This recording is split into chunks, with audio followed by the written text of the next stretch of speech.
अस्सलाम वालेकुम my YouTube family. उम्मीद करती हूँ कि आप सब लोग खैरियत से होंगे और अल्लाह के फजलो करम से मैं भी बिल्कुल ठीक हूँ। नमाज की बरकत से जान बच गई। कहते हैं कूफा में एक कुली था जिस पर लोगों को बहुत एतमाद था। अमीन होने की वजह से ताजरों का सामान रुपया वगैरह भी ले जाता। एक मर्तबा वो सफर में जा रहा था। रास्ते में एक शख्स उसको मिला। पूछा कहाँ का इरादा है? कुली ने कहा फलां शहर का। वो कहने लगा कि मुझे भी जाना है, मैं पाँव चल सकता तो तेरे साथ ही चलता। क्या ये मुमकिन है कि एक दिनार किराए पर मुझे खच्चर पर सवार कर ले? कुली ने इसको मंजूर कर लिया। वो सवार हो गया। रास्ते में एक दुराहा मिला। सवार ने पूछा किधर को जाना है? कुली ने शारायाम की तरफ इशारा किया। सवार ने कहा ये दूसरा रास्ता करीब है और जानवरों के लिए भी आसान है कि सब्जा इस पर खूब है। कुली ने कहा मैंने ये रास्ता देखा नहीं। सवार ने कहा मैं बारहा इस रास्ते पर चला हूँ। कुली ने कहा अच्छी बात है, चलो इसी रास्ते से चलते हैं। थोड़ी दूर चलकर वो रास्ता एक वहशतनाक जंगल पर खत्म हो गया जहाँ बहुत से मुर्दे पड़े थे। वो शख्स सवारी से उतरा और कमर से खंजर निकालकर कुली के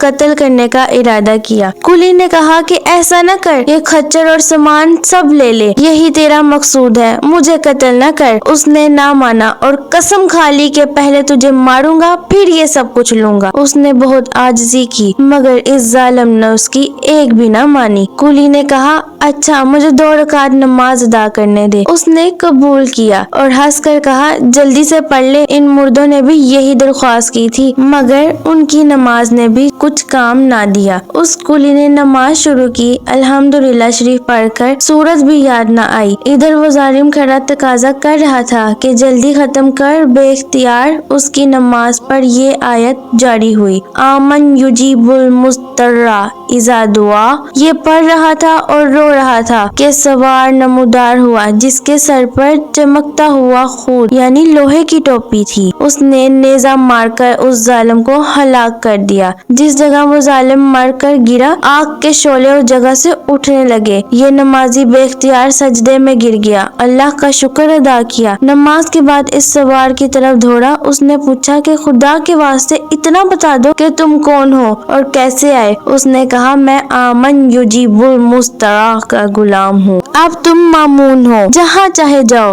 ये कहकर चला गया। दर हकीकत नमाज ऐसी बड़ी दौलत है कि अल्लाह की रजा के अलावा दुनिया के मसाइब से भी अक्सर निजात का सबब होती है और सुकून कल्ब तो मिल ही जाता है। इब्ने सरीन रहमतुल्लाह अलैह कहते हैं कि अगर मुझे जन्नत के जाने में और 2 रकात नमाज पढ़ने में इख्तियार दे दिया जाए तो मैं 2 रकात ही को इख्तियार दूंगा, इसलिए कि जन्नत में जाना मेरी अपनी ख्वाहिश के वास्ते है और 2 रकात नमाज मेरे मालिक की रजा है। हुजूर सल्लल्लाहु अलैहि वसल्लम का इरशाद है कि बड़ा काबिल रश्क है वो मुसलमान जो हल्का फुल्का हो, यानी अहलो अयाल का ज्यादा बोझ ना हो, नमाज से वाफिर हिस्सा इसको मिले, रोजी सिर्फ गुजारे के काबिल हो जिस पर सब्र करके उम्र गुजार दे, अल्लाह की इबादत अच्छी तरह करता हो, गुमनामी में पड़ा हो, जल्दी से मर जावे, ना मिराज ज्यादा हो ना रोने वाले ज्यादा हो। एक हदीस में आया है कि अपने घर में नमाज कसरत से पढ़ा करो, घर की खैर आफियत में इजाफा होगा। अगर आपको मेरी वीडियो अच्छी लगी है तो like, comment, share and subscribe और पास वाले बेल आइकन को जरूर प्रेस कीजिएगा। शुक्रिया।